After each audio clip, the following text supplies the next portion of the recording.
ఈరోజు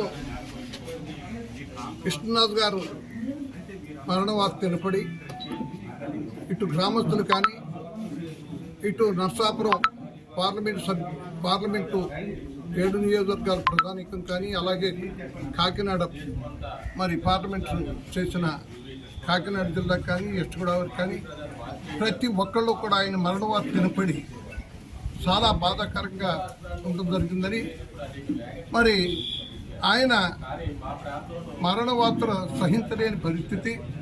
ఆయన కూడా మంచి మనస్తత్వం, జనరల్ భావం. గ్రామంలో మద్రాసు నుంచి కానీ ఇటు హైదరాబాద్ నుంచి కానీ గ్రామం వచ్చేటప్పటికి ప్రజలందరూ కలవటం, ప్రజలందరినీ కూడా ఆప్యాయతగా ప్రేమగా చూసే మనస్తత్వం కనుక ప్రతి ఒక్కరికి బాధగా ఉందని చెప్పి సభముఖం మీకు మనం చేస్తాను. ఆయన మొగల్తూరు గ్రామంలో ఆయన సొంత ఇంటికాడ ఈ సంతాపం కూడా తెలపడం జరిగింది. అలాగే వారి కుటుంబ సభ్యులకి ఒక ధైర్యాన్ని నింపాలని చెప్పి అటువంటి అనుగ్రహం సాక్షాత్తు భగవంతుడి ఇవ్వాలని మేము సంతాపం తెలపడం జరుగుతుందని చెప్పి.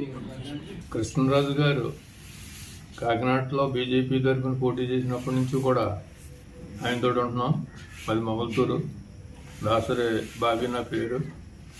ఆయన కేంద్ర మంత్రి వర్తులుగా చేసినప్పుడు నియోజకవర్గంలో ప్రతి గ్రామానికి కూడా అభివృద్ధి కార్యక్రమాలు చేయడంలో ముందున్నారు. ప్రతి గ్రామం కూడా చేయడం జరిగింది.